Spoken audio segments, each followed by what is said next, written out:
लाहौर में एक कदीमी धोबी घाट ऐसा भी है जो क़याम पाकिस्तान के बाद शहरियों की सहूलत के लिए बनाया गया था।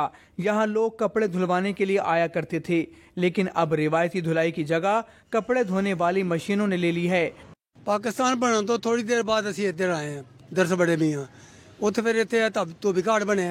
उदों कोई कपड़े की मजदूरी बिल्कुल माकूल होंदी सी वक्त के मुताबिक महंगाई के हिसाब नाल। हुण महंगाई बहुत ज़्यादा है, हुण कपड़े की मजदूरी ज़्यादा है, लिहाजा हुण काम भी इन्ना नहीं है। अजकल लोग घरां विच धोंदे ने कपड़े मशीनां ते। 1500 रुपये सैकड़ा, फिर भी वो मजदूरी पूरी नहीं हो रही। अब जब मैं आया हूँ मैंने कपड़े धोने छोड़ दिए हैं।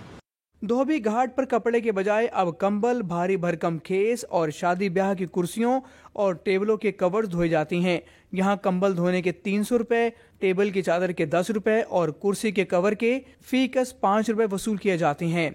घरों में भी काफ़ी मशीनें आ गई हैं जिस वजह से हम उसमें बड़ी चीज़ें नहीं धुलती, जैसे कि कंबल, कलीन वगैरह समझ लें। फिर हम धोबी घाट पे आते हैं और ये जैसे जैसे जदीद वक्त आ गया अब रेट भी ज़ाहिरी बात है उसका बढ़ गया कंबल वगैरह।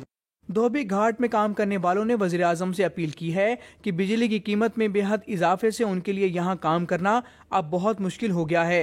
हुकूमत बिजली के बिलों पर सब्सिडी देकर उनके रोजगार को बचा सकती है। कैमरामैन महबूब अली के साथ अदनान शेख, डॉन न्यूज़, लाहौर। ताज़ा तरीन वीडियोस के लिए हमारा YouTube चैनल सब्सक्राइब करके बेल आइकन प्रेस करिए ताकि आपको मिले हर अपडेट सबसे पहले।